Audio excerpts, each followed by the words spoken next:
আসসালামু আলাইকুম রহমতুল্লাহি ওবরাকাতু। আলহামদুলিল্লাহি রব্বিল আলামিন ওয়াসসালাতু ওয়াসসালামু আলা সাইয়্যিদিল মুরসালিন ওয়া আলা আলিহি ওয়া সাহবিহি আজমাইন।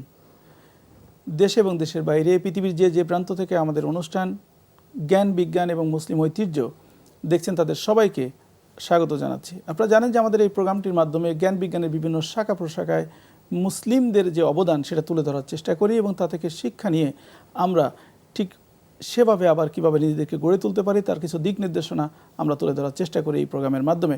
আজকের আলোচনার জন্য আমরা যে মনীষীর জীবনী নিয়ে আলোচনা করব, তিনি সবার কাছে অত্যন্ত পরিচিত, হাদিস বিশারদ হিসাবে সারা বিশ্বে খুবই সুখ্যাতি অর্জন করেছেন মুহাম্মদ ইবনে ইসমাইল আল বুখারী রাহিমাহুল্লাহ। তিনি সবার মাঝে বুখারী রাহিমাহুল্লাহ হিসাবে পরিচিত। আমরা তার নিয়ে আলোচনা করব, তার জীবনী জানার চেষ্টা করব এবং তা থেকে আমাদের জন্য শিক্ষা সেটা খুঁজে বের করার চেষ্টা করব।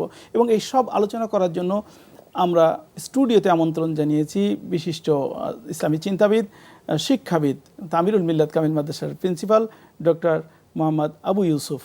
আসসালামু আলাইকুম ওয়া রাহমাতুল্লাহি ওয়া বারাকাতুহু। ওয়ালাইকুম আসসালাম ওয়া রাহমাতুল্লাহি ওয়া বারাকাতুহু। আপনাকে আমরা স্টুডিওতে স্বাগত জানাচ্ছি। আলহামদুলিল্লাহ। সুপ্রিয় দর্শক, আমরা যে মনীষী নিয়ে আলোচনা করব মুহাম্মদ ইবনে ইসমাইল আল বুখারী রাহিমাহুল্লাহ, আলোচনার আগেই আমরা এই মনীষীর জীবনের উপরে ছোট্ট একটি তথ্যচিত্র চলুন দেখে আসি। আরব রীতি অনুযায়ী বংশধারা সহ পুরো নাম মুহাম্মদ বিন ইসমাইল বিন ইব্রাহিম বিন মুগিরাহ বিন বারদিসবাহ ছিলেন একজন বিখ্যাত হাদিসবেত্তা। তিনি বুখারী শরীফ নামে একটি হাদিসের সংকলন রচনা করেন, যা মুসলমানদের নিকট হাদিসের সর্বোত্তম গ্রন্থ বিবেচিত হয়। তিনি 810 সালে খোরাসানের বুখারাতে জন্মগ্রহণ করেন। তার বাবার নাম ইসমাইল ইবনে ইব্রাহিম। ইমাম বুখারী শৈশবেই বাবাকে হারান, ফলে মায়ের কাছে প্রতিপালিত হন। মাত্র 6 বছর বয়সে তিনি কোরআন মুখস্থ করেন। 10 বছর বয়স থেকে তিনি হাদিস মুখস্থ করা শুরু করেন। 16 বছর বয়সে তিনি মা এবং বড় ভাইয়ের সাথে হজে গমন করেন। হজের পর তিনি মক্কাতে থেকে হিজাজের হাদিস বিশারদদের কাছ থেকে হাদিস গ্রহণ করতে থাকেন। হাদিস অন্বেষণের জন্য তিনি ইরাক, সিরিয়া ও মিশর সহ বহু অঞ্চল সফর করেন। দীর্ঘ 16 বছর পর তিনি হাদিস অন্বেষণের ভ্রমণ শেষ করে নিজ মাতৃভূমি বুখারায় ফিরে আসেন।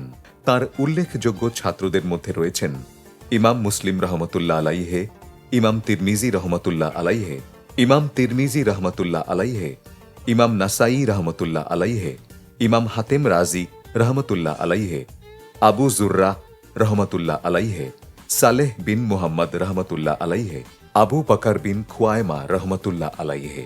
ইমাম বুখারীর শ্রেষ্ঠতম কাজ হচ্ছে সহিহ বুখারী রচনা। 23 বছর বয়সে তিনি মক্কার হারাম শরীফে এই গ্রন্থের সংকলন শুরু করেন। দীর্ঘ 16 বছর পর এর সংকলনের কাজ সমাপ্ত হয়। বুখারী শরীফের সংকলনকালে তিনি সর্বদা রোজা রাখতেন এবং প্রতিটি হাদিস সন্নিবেশিত করার আগে গোসল করে 2 রাকাত নফল নামাজ আদায় করে মুরাকাবা ও ধ্যানের মাধ্যমে হাদিসের বিশুদ্ধতা সম্পর্কে নিশ্চিত হতেন। ইমাম বুখারী প্রচুর ধন সম্পদের মালিক ছিলেন। তিনি খুব সামান্যই নিজের ব্যক্তিগত কাজে খরচ করতেন।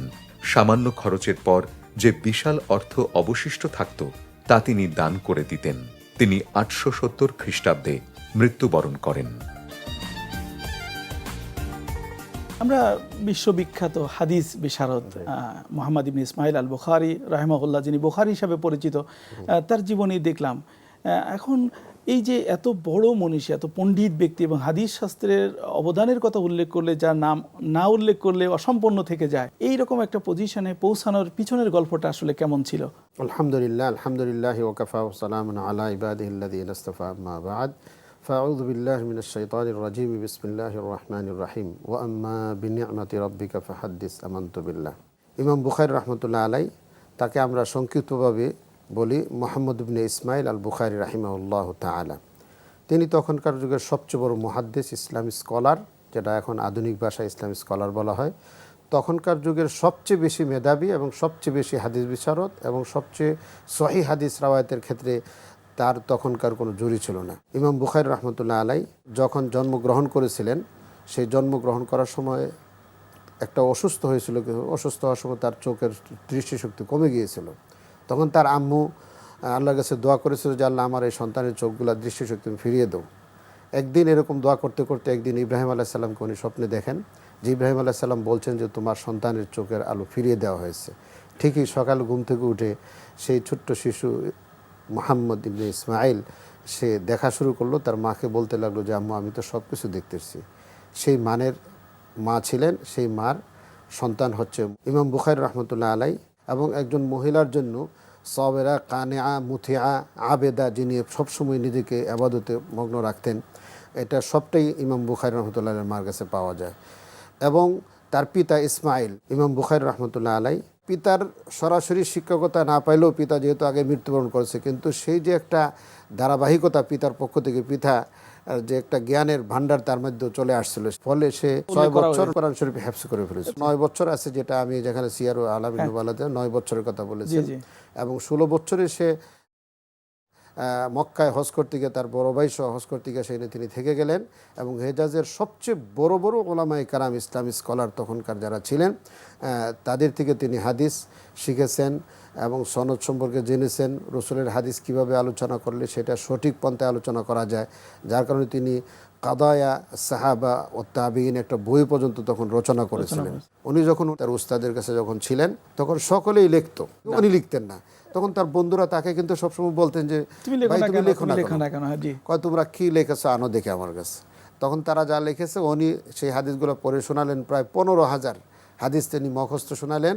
ওরা দেখলো যে তাদের লিখাতে ভুল রয়েছে, অথচ ওনার মুখস্থের মধ্যে করলো। এরকম তার কুওয়াতে হাফেজা, ধীশক্তি, এই মানের ছিল, মেধা ছিল। তাইলে বড় হওয়ার জন্য, কিছু কাজ করার জন্য প্রথম যে কাজটা শিক্ষা, এটা কিন্তু তার ছিল। কোরআনের পরে সবচেয়ে সহিহ গ্রন্থ যেটা, সেটাই হচ্ছে ইমাম বুখারীর সহিহুল বুখারী এই কিতাব। এবং এটা গ্রহণযোগ্য হওয়ার জন্য ইমাম বুখারী তখনকার যুগের সবচেয়ে বড় বড় আলেম থেকে তিনি রওয়ায়াত করেছেন। প্রায় 6 লক্ষ হাদিস থেকে তিনি তাকরার ছাড়া, মানে পুনরাবৃত্তি ছাড়া মাত্র 4,000 হাদিস তিনি নিয়েছেন। যে আমি 6 লক্ষ হাদিস থেকে 4,000 হাদিস কেন আনলাম সেই যুক্তিও আমি দিতে পারবো, ওটি বাদ দিলাম কেন সেই যুক্তিও আমি দিতে পারবো। এই জন্য প্রত্যেকটা হাদিসের পিছনে তিনি মানে যথেষ্ট শ্রম দিয়ে এবং সরাসরি ইস্তেখারার মাধ্যমে আল্লাহর সাথে সম্পর্ক রেখে একটা ধারণা নিয়ে তারপরে হাদিসগুলো লিখেছেন। অর্থাৎ সহিহ বুখারী সবার কাছে এতটা গ্রহণযোগ্য হওয়ার পিছনে কিন্তু আরো অনেকগুলো গল্প আছে। আসলে সবচেয়ে লেটেস্ট ইনফরমেশন তার কিতাবে দিয়েছেন, যেটা তারাজুমুল বুখারী হিসাবে। তো হাজার হাজার পৃষ্ঠা লেখা হয়েছে তার ফিকহুল বুখারী আলা তারাজুমিহি বই আছে তার, সেই নামে প্রত্যেকটা হাদিসের উপর তিনি একটা শিরোনাম দিয়েছেন। আর শিরোনামটা এত গ্রহণযোগ্য হয়েছে সারা দুনিয়ায় যে তখন থেকে শুরু করে এই পর্যন্ত যত মুহাদ্দিসের, কারণ প্রত্যেকের জন্য এখানে একটা ইঙ্গিত আছে, সে গবেষণা করতে পারে। তো ইমাম বুখারী এরকম কিছু জিনিস তার কিতাবে, তার বাবের মধ্যে দেওয়ার কারণে, যেমন এখন আমরা এই যে বিভিন্ন প্রশ্ন বাচ্চাদেরকে আমরা করতেছি, এখন যেমন একটা শিরোনাম দেওয়া হয়, একটা লেখাতে একটা প্যারাগ্রাফ থাকে, তার একটা শিরোনাম দিতে হয়। ইমাম বুখারী কিন্তু কিতাবুস সালাতে এরকম হাদিস নিয়ে আসছেন, বাবুন বলে ফাঁকা রেখেছেন। এটা উনি বলছেন যেটা একটা শিরোনাম দিক। এখন আমরা তো এই আধুনিক পরীক্ষা ব্যবস্থায় কিন্তু এগুলো নিয়ে আসছে সেই শিক্ষাবিদরা। তো ইমাম বুখারী তো সেই 194-তে তার জন্ম, তিনি আরও 16 বছর যুগ হলে তখন 217 হিজরিতে তিনি কি করেছেন, লেখা শুরু করেন। তখনই এই আধুনিক বিশ্বে কি হবে সেই জিনিসগুলো তিনি চিন্তা করেছেন। আমরা ওনার জীবনে যখন পড়ি তখন আমরা দেখি যে ওনার 1,06,000 হাদিস মুখস্থ ছিল এবং 2 লক্ষ জাল হাদিসও মুখস্থ ছিল। তো এই 1 লক্ষ হাদিসের মধ্য থেকে মাত্র 4,000, মানে মাত্র 4,500 বা অ্যারাউন্ড 4,000 হাদিসকে সহিহ বুখারীর মধ্যে নিয়ে আসছেন। অন্য যে হাদিসগুলোকে নিয়ে আসে নাই, এর আসলে ওনার তো কিতাব লেখার জন্য প্রথমে বাব কায়েম করেছেন, এই বাব অনুযায়ী হাদিস নিয়েছেন। তো এই হাদিসের জন্য যে রাবি থেকে তিনি নিবেন, তার জন্য শর্ত ছিল কবি জব্তে কাসিরুল মুলাজামা, তার মেধা হইতে হবে সবচেয়ে বেশি, তখনকার যুগে সবচেয়ে বেশি শর্ত ছিল, হ্যাঁ, এবং কাসিরুল, এবং শিক্ষকের কাছে সবচেয়ে বেশি সময় দিয়েছে। এই মানে রাবি থেকে তার হাদিসটা আনার পরে তারপরে ইস্তেখারা করেছেন, পরে এই হাদিসগুলো নিয়েছেন। এই জন্য উনি বলছেন যে আমি 6 লক্ষ হাদিস থেকে এই হাদিসটাকে কেন আনলাম, বাকিটাকে কেন বাদ দিলাম। ইন্ডিভিজুয়াল যদি আমাকে কেউ জিজ্ঞাসা করে তাহলে আমি এটার বিস্তারিত তথ্য বলতে পারবো। একটা ঘটনা আছে যে একবার উনি একটা হাদিস লিখতেছিলেন, কিন্তু হাদিসটা বারবার উনি লিখতে চান, কিন্তু কেমন যেন একটা বাধার সৃষ্টি হয়। তখন উনি চিন্তা করলো যে আমি রাবির কাছে যাই, যার থেকে হাদিসটা শুনেছি। তিনি ওই হাদিসটা তার কাছে গেছে, যাওয়ার পরে তাকে বলছে যে আচ্ছা আপনি ভাই কোনো কাজে কর্মে কোনো গাফলতি আছে কিনা বা কোনো গুনার সাথে লিপ্ত আছেন কিনা। তখন উনি বললো যে না, এমন তো কিছু নাই। আপনার আব্বু আম্মু আছেন কিনা? আমার আম্মু তো আছেন। তো ওনার আম্মুর কাছে নিয়ে গেছে, ওনাকে জিজ্ঞেস করলো যে সন্তান আপনার গর্ভে থাকা অবস্থায় কোনো অপরাধজনক কোনো কাজ হয়েছে না? কয় না, আমার তো কোনো অপরাধজনক কাজ হয় নাই। তবে একটা ঘটনা মনে পড়ে, একজনের ছাদে উঠেছিলাম, সে একটা বড়ই অনুমতি ছাড়া খেয়েছে, উনি হাদিসটা নিলেন না, এতটুকু তাহকিক করেছেন তার হাদিসের ক্ষেত্রে। আজকে আমরা কত ঘটনাই ঘটাইতেছি, অথচ আমরা এবাদত বন্দেগীতে যথেষ্ট মগ্ন, কিন্তু আমি যে মানুষের হক নষ্ট করতেছি, মানুষের অনুমতি ছাড়া অনেক কাজ করছি, এগুলা কিন্তু আসলে আমরা মূল্যায়ন করছি না। ফলে অনেক মেধাবী থাকা সত্ত্বেও তার কাজ থেকে উপকৃত হতে পারছে না, উপকৃত হতে মানবতা কোনো পারছে উপকার না, পাচ্ছে না। এজন্য ইমাম বুখারী তার যুগে সবচেয়ে বেশি মেধাবী ছিলেন এবং সবচেয়ে বেশি মেধাবী লোকদের থেকে তিনি আমরা হাদিস আসলে ইমাম নিয়েছেন। বুখারী সম্পর্কে আরো অনেক তথ্য জানতে জি, চাই জি। এবং আমরা জানাতে চাই যে ইমাম বুখারী কত বড় একজন মনীষী পণ্ডিত ব্যক্তি ছিলেন। ইমাম বুখারীর নামটা অত্যন্ত পরিচিত, কিন্তু তার যে মেধার প্রখরতা আজকে আমরা অনেকগুলো জানলাম, আমাদের দর্শক শ্রোতারাও জানতে পারবে। এর বাহিরে আসলে ইমাম বুখারীর আমরা যে মায়ের কথা শুনলাম, তার নিজের ডিভোশনের কথা শুনলাম, এর বাইরে আসলে কি ধরনের প্রচেষ্টা ছিল তার বুখারী হয়ে ওঠার পিছনে? তার উস্তাদদের কোনো ভূমিকা ছিল কিনা সেক্ষেত্রে? আসলে উনি যখন হাদিস রাওয়ায়াত করেছেন, তখনকার যুগের সবচেয়ে বড় বড় আলেমদেরকে উনি সফর করেছেন। তখনকার যুগের প্রায় তো উনি এই 6 লক্ষ হাদিস রাওয়ায়াত করতে গিয়ে অনেক প্রায় লাখের উপরে শিক্ষকের সাথে তিনি যোগাযোগ করেছেন। তখনকার যেখানে তিনি সংবাদ পেয়েছেন যে একটি হাদিস রয়েছে, তিনি কোনো কোনো হাদিসের জন্য 6 মাসও তিনি সফর করেছেন। আজকে আমরা ইমাম বুখারীর কিতাবটা ছোট্ট আমরা সামনে পেয়েছি, কিন্তু এই কিতাবটা সংগ্রহ করতে, এই হাদিসগুলো সংগ্রহ করতে তিনি 6 মাসের সফরও করেছেন। ফলে আমরা জানি যে ইমাম বুখারী যখন আবার সে বুখারা ফিরে আসলেন, তখন কিন্তু এই যে বুখারীর কিতাব তার লেখা প্রায় শেষ, তখন খালেদ বিন আহমদ তখনকার গভর্নর ছিল। সে খালেদ বিন আহমদ বলছিল যে আমার ছেলেকে আপনি পড়াতে আসেন। তিনি দেখলো যে তোমার ছেলেকে একা আমি পড়াবো কেন, আমি তো এখানে, উনি বুখারা মসজিদ করেছিলেন, মসজিদে আমি আম দার্স দিচ্ছি, সকলেই সেখানে আয়সা পড়তে পারে, সেখানে আসুক। উনি ওই একজনকে খাস করা, অন্যদেরকে বঞ্চিত করা, এই চিন্তা তিনি করেন নাই। ফলে তার এই যে প্রচার প্রসারের যে একটা ছিল, এই কাজটাও কিন্তু ছিলেন সেখানে। এই কথাটাও আমাদের কাছে আছে যে উনি কিন্তু ওই হাদিসের উপরে খেদমত করতে করতে, হাদিসের এই গবেষণা করতে করতে একটা পর্যায়ে ওনার জীবন চলে যায়, বিয়ে শাদী উনি করেন নাই, প্রায় 62 বছর বয়সে তিনি ইন্তেকাল করেছেন। যেটা তখনকার যুগের সবচেয়ে বড় মুহাদ্দিসিন কেরাম যারা ছিলেন, সকলেই তাকে এই হিসাবে গ্রহণ করেছিল যে বুখারায় এর চেয়ে কোনো মেধাবী সন্তান আর দুনিয়াতে সৃষ্টি করে নাই।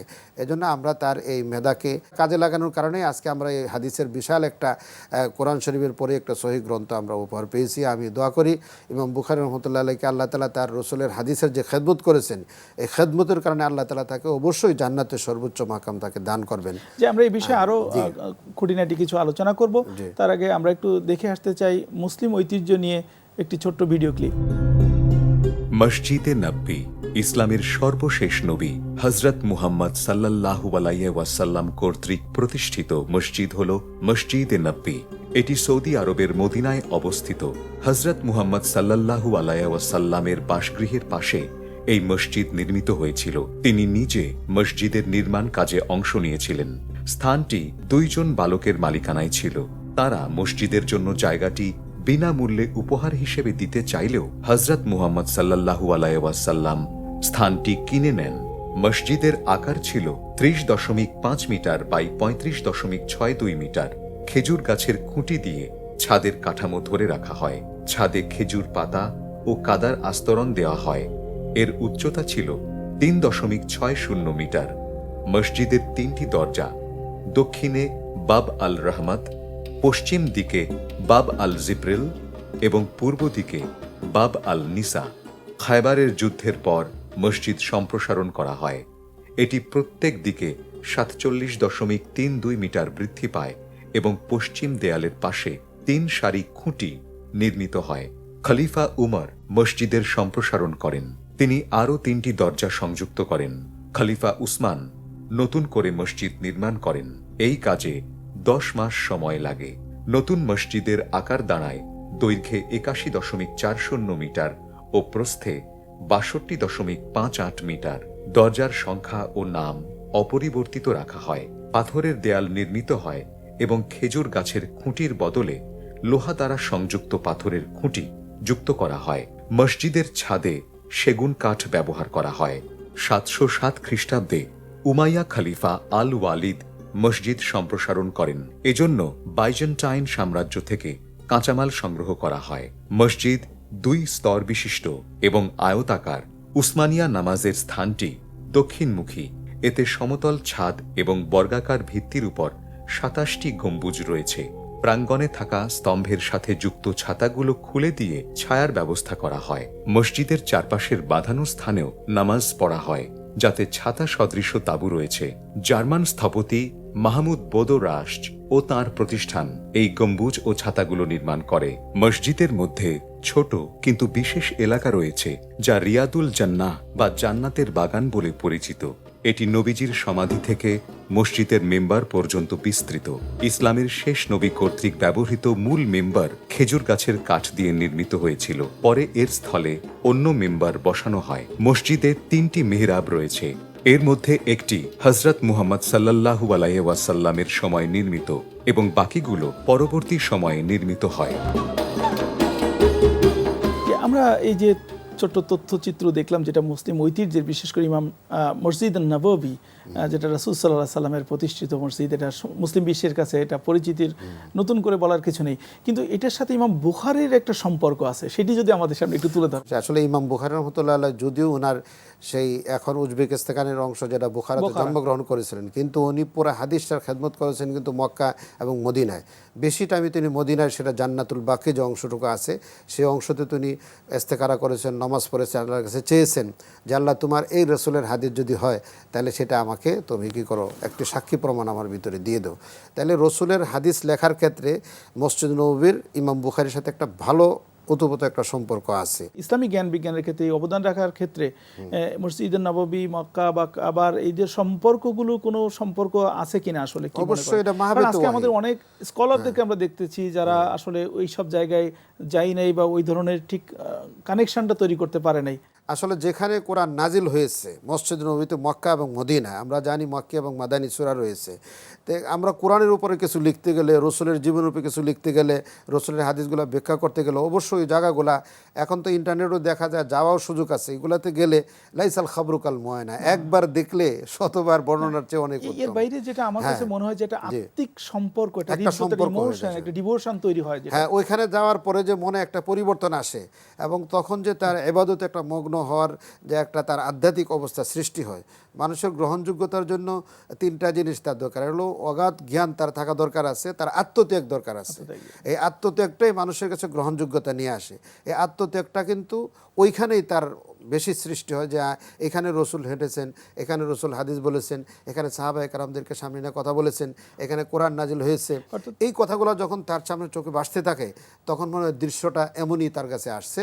তখন সে বাস্তব রসুলের ওই হাদিসটাই যখন অনুবাদ করে বা যখন ব্যাখ্যা করে বা যখন লেখে, তখন তার কাছে আসলে এটাকে আসতে থাকে তার ভিতরে। অর্থাৎ মেধা, পরিবার, পরিজন, পরিবেশ, শিক্ষার চেষ্টা, সবকিছুর বাইরেও একটা আত্মিক সম্পর্কের কারণে রাসূলের বা কাবার এই সম্পর্কটা আসলে আমাদের মধ্যে দরকার, যদি সত্যিকার অর্থে ইমাম বুখারীর মতো স্কলার আমরা পেতে চাই। আপনাকে অসংখ্য ধন্যবাদ। আমরা অনুষ্ঠানের একেবারে শেষ পর্যায়ে, সুপ্রিয় দর্শক শ্রোতা, আমরা আলোচনা করছিলাম একজন বিশিষ্ট হাদিস বিশারদ, যাকে ছাড়া হাদিসের ইতিহাস অসম্পূর্ণ রয়ে যাবে। তিনি আর কেউ নন, মুহাম্মদ ইবনে ইসমাইল আল বুখারী। আমরা তার জীবনী আলোচনা করলাম। একজন বুখারী পেতে গেলে কি করতে হবে সেটাও আমরা তুলে ধরার চেষ্টা করেছি। আমাদের মাঝে আরও বুখারী জন্মগ্রহণ করুক, তৈরি হোক, দিন দুনিয়া মানবতার খেদমত করুক, এই প্রত্যাশা রেখে আজকে শেষ করছি। আমা তৌফিক ইল্লা বিল্লাহ। আসসালামু আলাইকুম ওয়া রাহমাতুল্লাহি ওয়া বারাকাতুহু।